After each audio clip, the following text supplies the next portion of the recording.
This is just a video on changing the oil on your Bobcat zero turn.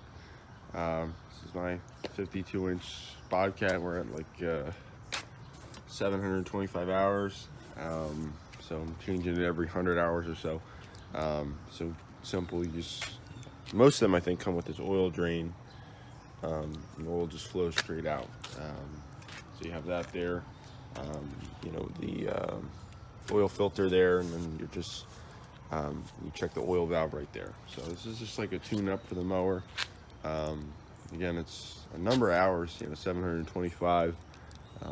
Usually you're going to get about 100. You're going to get 1,200 hours of reliable performance out of the machine before you start having issues. And in addition to, you know, just draining it out, I always tilt it up a bit. It seems to drain a little bit faster. So I just do that to expedite the process. And I'm just going to be using Mobile 10W30. It's I think it's full synthetic. I think it's like a blend now. So that's what I use, and it's just 22 bucks, so it's not bad. But yeah, it's their mid-grade oil. Some guys run synthetic, you know, it's fine. Just as long as you maintain it regularly, you shouldn't have an issue. So yeah, that's and you know, every time I change the oil, I'll just clean out the air filter as well. So you just take off these two little hooks there, comes right off, and you can just shake it out. So this is the Donaldson air filtration system. So they come out. I just shake it out and get whatever dust is in there, and replace them as the manual describes. So it's interesting though, because there's an interior filter there, and you have this one as well, so it eliminates the amount of particles that get into the engine. That's why I always run Kawasaki's. I just had great luck with Japanese engines, but not so much with the Kohlers. That's just my experience.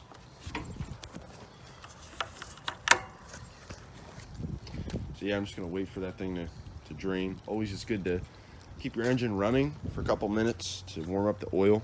And I warmed it up for a little bit, probably could have done it more. It just enables it to flow out faster. So, but yeah, this is the Kawasaki FX691V, and this is just a Bobcat 52-inch zero turn. Yeah, that's just a general overview of changing the oil on it. It's relatively simple. The only things you need is thing to drain it. This thing will get the oil filter off, and even though the manual says you can, I think they recommend every 200 hours changing the oil filter, I just do it every 100. And I just use the Kohler full flow oil filter, just because I couldn't find the Kawasaki one. But those parts are interchangeable. And then I'll show you the oil change on the X-Mark 30-inch walk behind. So we'll take a look at that too. But we'll just wait until this thing finishes draining, and it's almost done. The oil filter. So you just get one of these. It just clamps onto the oil filter, and I'm just going to be turning it to the left. What? I am. And so it just screws right off, and you're going to see some oil drip down below, actually quite a bit, you can see. So that's why you just have a pan there to catch all the excess oil. And, you just unscrew it all the way, and I just throw it in there, and I'll take it to a recycling center when I'm done.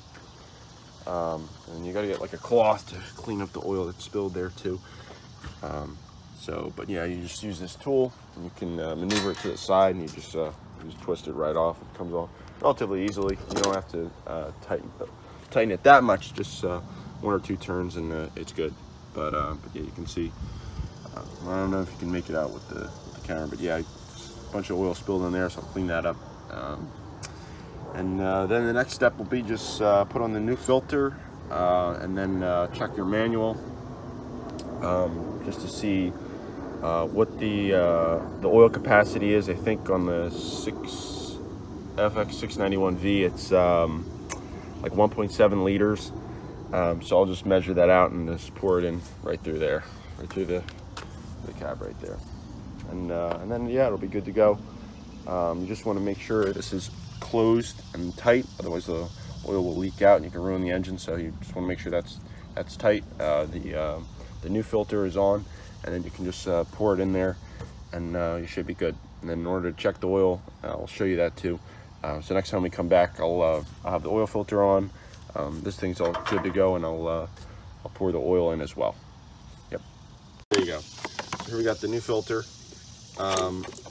So what you want to do with the new filter is before you put it on, you want to put oil over this gasket here. So I'm just going to open up the new oil.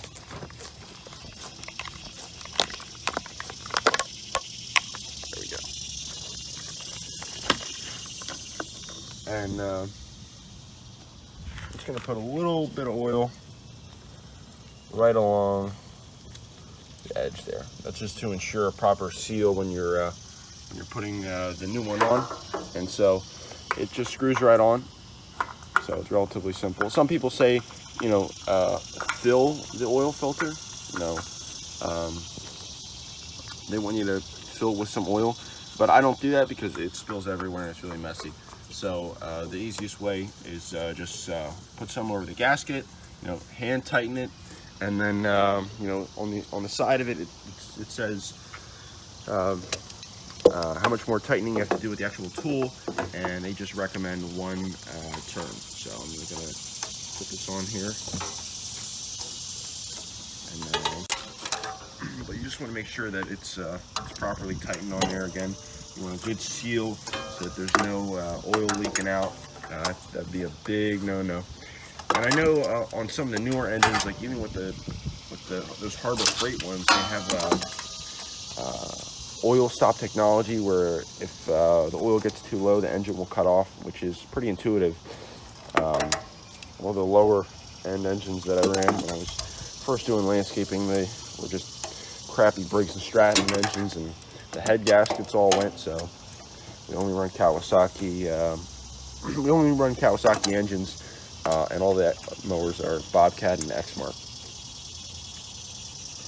So that's tight on there. I always tighten it a little bit more, just to ensure that it's on there securely. So I'm just going to pour the oil in here,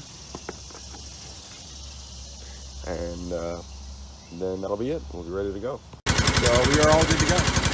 Yeah, oil's all changed. Motor's all set. So that's how it's done. How's it going, guys? So I meant to add something to the oil change video, which is pretty important. You know, checking the oil dipstick, and we think you just stick it in and check it. But in reality, with the Kawasaki engines, in order to check the oil level, you know, you remove it, but you don't screw it in. It says here on the side, you know, for the correct oil level, do not turn cap on threads. So in order to check the oil level on the Cowies, it's really important that you just stick it in, leave it in there for a little bit. You know, obviously wipe it off when you take it out and stick it back in and then check it. But you don't want to screw it in because that's going to give you an improper oil reading. So you don't want to be running with low or not enough oil.